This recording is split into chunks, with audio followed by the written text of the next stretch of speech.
Hey everyone, Mr. Happy here, up bright and early to take a look at the patch 7.01 patch notes. So I have not taken a look at these yet, but I saw Twitter ablaze with a handful of opinions. Fortunately, I haven't actually seen much. I've seen like what the raid gear looks like, and I think I saw Momo make a joke that says after 7.01, pros to white mage nothing, cons everything. So I guess Astro got exactly what they wanted. So that's about the only impressions that I've got really going into this one. So very interested to see, because I mean, to be fair, that was kind of expected what we knew was coming. Aloha. Listen, I get that you're a white mage main, but you can't be complaining first thing in the morning. Okay, pal? All right. With that, let's get into the notes themselves, shall we? So, Chronicles of New Era quests, Lalafell. Yeah, of course. Everyone's challenging. Everyone's getting ready to fight. Everyone's getting ready to challenge. This is for the Arcadian. A new challenger appears. It's going to be unlocked at the Stylish Stranger in Solution 9 after you have completed the end of Dawntrail's base MSQ, with, of course, all the follow-up quests here being question mark, question mark, question mark, question mark, question mark, question mark, question mark, question mark, question mark. I'm assuming they go around explaining how normal mode works somewhere here too, because people who are brand new, like those of us who have played a long time, we know how normal mode works when it comes to loot. Not everyone does though. Housing new orchestrions, Arcadian songs, obviously. Manorville Gold Saucer, new Triple Triad cards. I guess maybe there's a few new challengers for Triple Triad as well, with the Arcadian NPCs being added to the map. I wonder if any of the competitors are going to be found in Solution 9. Not just for the Triple Triad, although that'd be pretty funny. Some of the challengers within the actual tournament appearing around Solution 9 and becoming Triple Triad challengers as well. That, I don't know. I think that'd be kind of cool. But I mean, I hope that they're around and that we get some dialogue with them that we can expand upon patch to patch with the Arcadian. Maybe even just like a locker room or something. Now, job changes. Big thing here. Now, these job changes are not supposed to be the main job changes. We're supposed to get those on Savage Patch itself. Personally, I have the opinion we should have them now, because doing it on Savage Patch can be a little weird, especially when people already kind of have decided what they want to play. But, So we knew that tanks were going to be getting adjustments to Enmity, and I know that the job guide probably has a few more explanations of these things that, I mean, it says it right there. But, like, normally we can figure out what the reasons are. We don't need that, but they did say we would be getting increased enmity effects to certain things. Total Eclipse, Prominence, Marauder got increased enmity to overpower Mithril Tempest. Again, we knew that was coming. Primal Rend had its duration for Primal Rend Ready been reduced from 30 to 20. Was there like some cursed tech I don't know about? Because like, I guess maybe in your pot window, there was a reason to delay it that long, or to potentially delay it that long. That's about the only thing I can realize. Oh, wait a minute. Could you? Oh, maybe that was possible. I just realized, because generally holding something for the really long delay would be. Oh, you know what? Yeah. So this is. So you know what's ringing a bell? When Monk had Riddle of Wind being 30 seconds, I thought of holding it until the 2-minute buff window. They changed that from Meteor to launch. But because you can hold Primal Rend and then you can hold the follow-up skill, yeah, that's what it is. It's holding it on the odd minute. Yeah, okay, that's what the change they made. That's a little okay, that's not really that big of a deal. I'm not really surprised to see them change that. But I hadn't really thought of it like doing that, but that's because I don't play Warrior. But yeah, that makes total logical sense. Okay, so they just don't want you doing that. They don't want you holding the follow-up, Primal Ruination, which is right there, for that extra time. However, it seems like they understand that people were doing that, and they decided to compensate by giving Primal Ruination 40 more potency. I mean, sure, great, grand, wonderful. No yelling on the bus here. Dark Knight, Unleash, Stalwart Soul, and Shadow Stride. We know that the gap closers for Dark Knight and Gunbreaker are getting increased enmity. They don't do damage still, but they do increased enmity. So Unleash, Stalwart Soul, Shadow Stride, all increased enmity. Gunbreaker, Demon Slice, Demon Slaughter, Trajectory, all increased enmity. Okay. Monk. So I'm going to give everyone a little bit of context with these Monk changes. So we knew this was coming. They had to rework a whole bunch of stuff with Monk here for a very, very core reason. So Monk in the Meteor had a potency problem where Dragon Kick was pointless. It seems the dev team recognized that and adjusted the potency for the for Dragon Kick and Leaping Oppo the way it was done. However, the new math supported basically doing nothing but Dragon Kick and Leaping Oppo for the entirety of your rotation.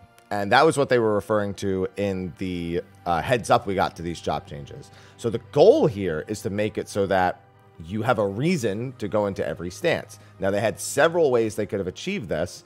And so looking at this, it looks like they just gave them a... I should read through the whole thing, but just a quick glance makes it seem like their solution was to buff Monk by a lot. Because from what I'm seeing here, True Strike, potency, Raptor's Fury, potency, Snap Punch. Okay, well, never mind. So not everything here. So Snap Punch lost some of its base potency, lost some of its flank potency, but gained potency for doing it correctly. So, I mean, I guess technically... Yeah, so basically, yeah, Coral's Fury has been increased from 400 to 420, flank Coral's Fury. Yeah, so they took a little bit of power out of Snap Punch, but threw it on the end. This is probably more math fixing if they didn't do this. There was probably going to be the same problem they ran into with Dragon Kick from the Media Tour, so that's almost certainly what this is right here. Okay, but either way, you know, Coral's Fury getting all that, it looks like still largely buffs across the board, just shifting the power. It is, I guess, a small net loss because it's minus 30 and then only plus 20 on the end. But all the same, I mean, it couldn't be a win-win everywhere. Twin Snakes got 40 potency, and then the increase effect for Raptor's Fury would change from 150 to 200. Goodness gracious. Okay. Yeah, we already knew about the change potency-wise. Although this is from 60. Increased potency of Raptor's Fury is... I should probably read the whole thing, because I feel like what they've done... Interesting. Because this is a 50 potency. This is 60. Coral's Fury, flank Coral's Fury. So it looks like... Oh, wait a minute. I think there's something I'm misunderstanding here. Yeah. Interesting. So it looks like this gets a bonus from being in Coral's Fury now? Or at least it has some, because that's what that seems to read right there. But you would obviously still want to use the new skills. Huh. Interesting. All right. Demolish, obviously, here is playing its own role, because obviously True Strike becomes something, but Snap Punch is a base skill, Twin Snakes is a base skill. So it looks like they're just making it so if you were to use these in their actual normal stances, you would get some sort of potency buff. I wonder if that's just a failsafe for like when you're going through like perfect balance and stuff. But even then, you would still largely just use the upgraded skills. Interesting. I'll have to look at everything in context another time, because trying to do it just in this video is probably not the greatest idea. Armor the Destroyer, small potency buffs. They forgot to adjust potency for the AoEs, so this kind of, especially with 4-point Fury, so their AoE has just been not good for the past like several weeks. Demolish also getting 20, 20, and then the Fury increase and there's an extra 50. Rockbreaker 20, 4-point Fury 20, Armor Destroyer, like I said, 10, or an extra 10, I should say. Dragon Kick, stacks of Oppo's Fury are now granted while in Oppo form. Are now only granted while in Oppo form. Yeah, so this is a direct response to the Dragon Kick Leaping Oppo thing. This in particular is like, okay, no, stop it. And that only has to happen to Dragon Kick, because Dragon Kick is accessible without any stance. And that was the problem. Without any stance, you could get Fury. The other two require you to be in stance to even use them in the first place. So this is the direct counter. This was the change I expected the most, was making sure that that was the case. Tornado Kick. Oh, okay. All right. That's nice. I remember somebody mentioning to me that the potency number, so I haven't played Monk on the live servers, so I haven't looked at everything like number by number. And so, well, I mean, I did, but I sped through like 21 different jobs of number by number, and that was not the greatest idea. So there's something about using Tornado Kick was like not really worth using at the lower levels, because the potency for what's it called for I keep reading Celestial for Elixir Field was adjusted to be higher, but Tornado Kick was not adjusted, and thus it was messed up. So I think I remember being told that needed to happen. Flint Strike, Enlightenment, Celestial, yeah, great, Celestial Revolution potency. In case you screw up, at the very least it got buffed, right? Flint Strike, that's a lower level thing anyway. Enlightenment going up by another 30. Shadow of the Destroyer going up by another 10, which, you know, naturally it's another 10 anyway. And then Rising Raptor gaining 10 potency, the Fury buff gaining the extra 60 potency, which is realistically when you should be using Rising Raptor anyway. And then the main thing with Pouncing Coral is it going up by 20 and then going up by Flank by 20. Okay, yeah. So I'm not going to sit here and do the math to see if it's screwed up again in a different way.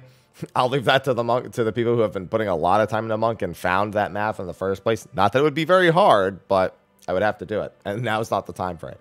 So all the same, yeah, just no more of this. Honestly, this alone means no more of this, but like, thank goodness. Now I'll level Monk because I didn't like that. Samurai, we knew that these were getting reduced to the base recast. I noticed this when I was like, wait, recast is different. What's different about it? Like, why do they need to reduce it? And then I checked and I was like, why is it 3.2 for the Tendo skills?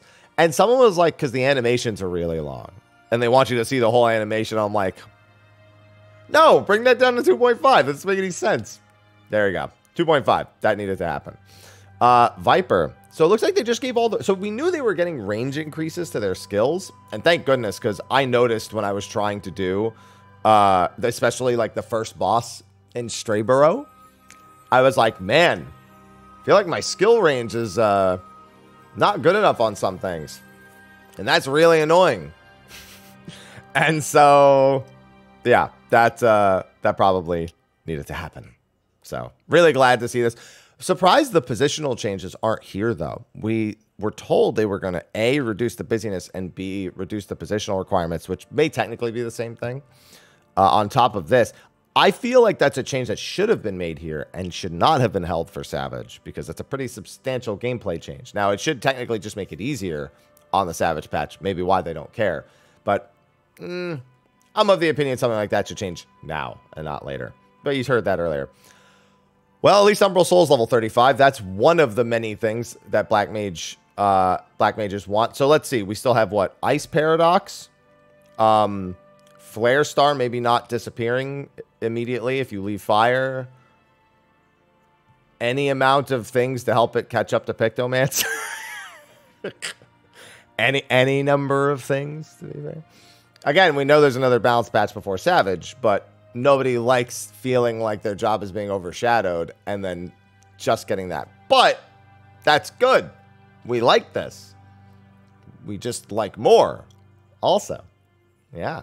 Now, see, standard, non-standard wasn't the problem. Pictomancer was the problem.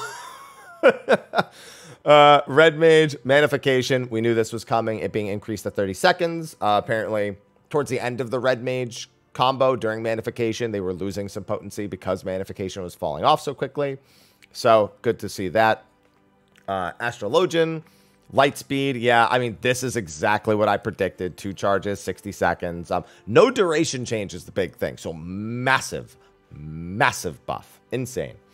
Astral Draw being 55, Umbral Draw being... They mentioned they were changing the draw, the draw cooldown, so that made the most sense. Also part of my predictions. And they mentioned Macrocosmos, which we knew wasn't potency neutral. I'm pretty sure that's potency neutral now. I don't remember off the top of my head, but all the same, on one target specifically.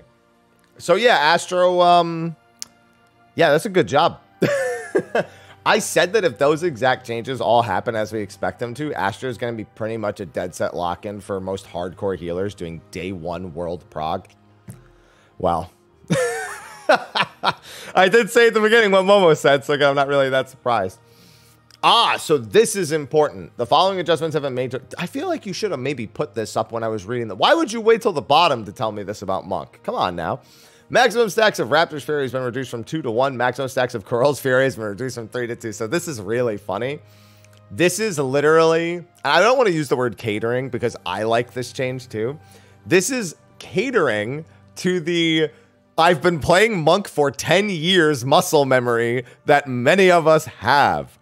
Because we have always had every other rotation you do Dragon Kick, every other rotation you do Twin Snakes, and every third rotation you do Demolish. That was what we were used to as Monk's first 10 years. And then they changed it. So they made it 2 and 3 and 4 for the different ones. So every fourth you would use, in this case, you know, the Coral skill, not Demolish anymore, but you know, the one that replaced it. So this is just making it the old, like, string of rotation. So now it goes, you know, Dragon Kick, Twin Snakes. Now, what's it called? Oh, no, Snap Punch is the one that gets... Oh, that's right. Yeah, see, that's how you can remember. Like, it's been a while since I thought about it. Yeah, because Snap Punch isn't the base skill. There's True Strike. Yeah, so it would be now Dragon Kick, Twin Snakes, Demolish, and then Leaping Oppo. I always forget. Rising Raptor and Pouncing Coral. There we go. I think I got them all. It's the same. It's like just the same as it was before. I don't know why. I wouldn't know why I'm talking about it, but they're just making it so it's like the old rotation, just with the new system. So I'm okay with that. The new raid dungeon, the Arcadian Light Heavyweight tier, has been added. Oh, boy. 685. So I was right. Oh, wait, 685. Yeah, so I was right. Man, I had people convince me it was going to be 695, and I was like, no, I'm pretty sure it's 685. And I was right. I mean, to be fair, it doesn't matter. Like, it's irrelevant. It's just have some, like, basic endgame stuff. You could do the normal mode raids. So you do need to do... This is just this isn't the first quest, so, you know, you'll unlock the first normal mode raid from, like, the second or third quest, basically. And it looks like it's the second quest, because this is a new challenger appears. So, for those who haven't done normal mode, and I have had people come to me asking me how it works, the way normal mode works is each different fight has its own loot lockout. You can earn 1 piece per week per fight, and then that's it, you're locked out. However, you can do the fights as many times as you want before winning the piece. You're not locked out upon clearing, you're locked out upon winning the piece. You can still run it even after you've won the piece, mind you, but like, you don't have to roll on something your very first time through if you don't know what you want. So try not to worry about that. Look at the pieces, maybe enjoy the raid first, then go back and look at the pieces, see what's best for you to pick up, and then go back in and try to get the pieces that you want. There was a lot of confusion about that for people who are newer within Dawntrail or just didn't do much of anything outside of MSQ in the previous expansion. Now, on top of that, they don't drop armor. They drop tokens. And basically every token, if I recall correctly, it's been a while, every token drops from every fight now. And you need to get a certain number of them in order to exchange. So, for example, if you want the body piece this week, you roll on the body the hollow armor from all 4 and win it from all 4, and then you can exchange. Accessories, you would just need the 1, and then you would go exchange, feet, tube, head, yeah, etc. So in terms of what to pick up, I do recommend exercising caution, especially if you are someone who is planning to go into the Savage. Well, yes, we will have crafted gear. Not everyone's going to be able to afford it. Not everyone's going to even want to go that route. So trying to pick up pieces that are more ideal is generally preferred. For example, we have an item level 700 ring right now. Assuming the ring from this is good stats, might be one of the pieces you want. If your body or legs, if one of them is not very good, then you probably want to pick up the other maybe next week. And then between head, hands, and feet, same deal. You kind of want to know if any of those are good compared to what you have on now.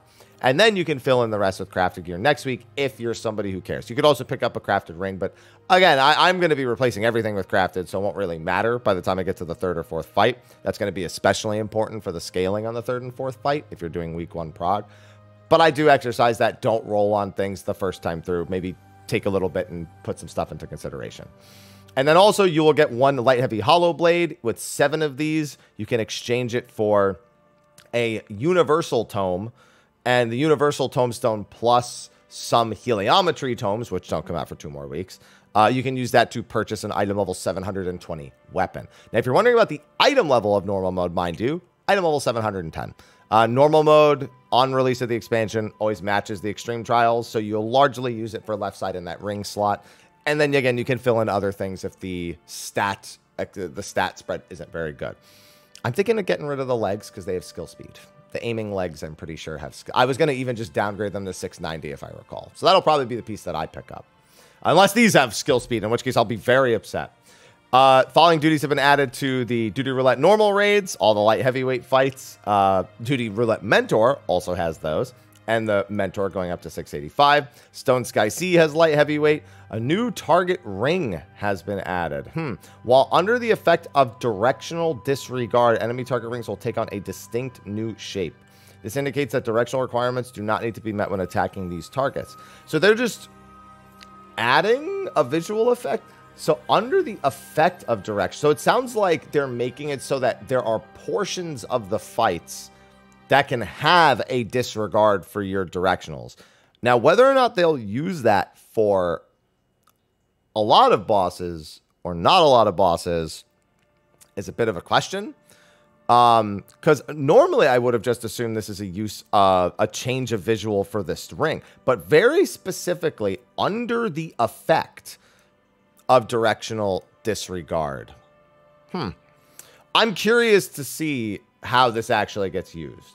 If this is applied to everything that has it with a new visual, or if it's just going to be for whatever directional disregard is. Maybe when a boss like does an attack that there's no way that you can even think about positionals. Maybe if they jump into the wall and their flanks and their rears aren't available. Like there are times where bosses that have target rings make it impossible to hit said target ring.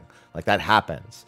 So in which case, there's no skill expression there anyway, so you might as well make everything work.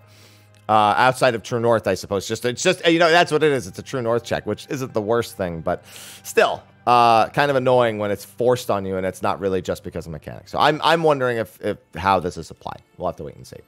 New items. This is our normal raid set right here. Well, I don't want to open it in the visual search. I was hoping to enlarge it, but there you go.